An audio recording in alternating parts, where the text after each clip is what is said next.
The first keyword tool that we're going to talk about today is actually a free Google Chrome plugin or extension. It's called AMZ Suggestion Expander. And all you have to do to get it is go to the Chrome Web Store or just do a search on Google for AMZ Suggestion Expander.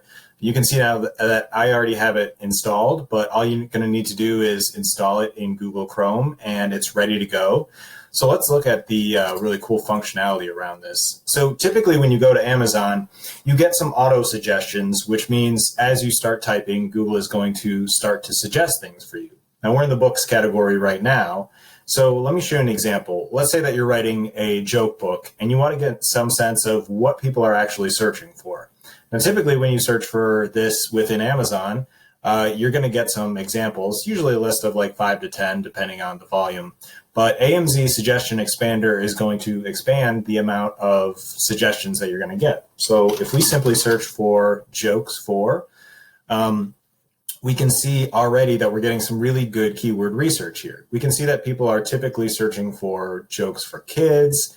You can see some age ranges in here. You can see knock-knock jokes, silly jokes, jokes for teens, things like that. So all of these are really great keywords that you can use in your title, in your description, in the back-end keywords that we're going to talk about a little bit later. Let's use another example just to show you kind of what we're working with here. Notebooks and journals are really popular, especially if you're publishing low-content books. So again, we can search for notebook for or journal for, and AMZ Suggestion Expander really does a lot of the work for us, right? So it starts to show us what are some of the things that people are searching for. Notebook for recipes, drawing, journaling, all different kinds of ideas. And we can see the same thing if we start to type in journal for, it expands that as well. So you start to get some different age ranges for different genders, things like that. And then let's say, for example, you were writing a book about personal finance and you wanted to get some sense of, what kind of keywords you might be able to use here.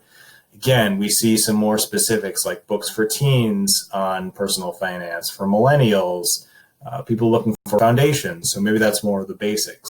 So again, using this free Chrome plugin, you can get a lot of insight into what people are actually searching for and start jotting down and documenting those keywords so that you can use them later.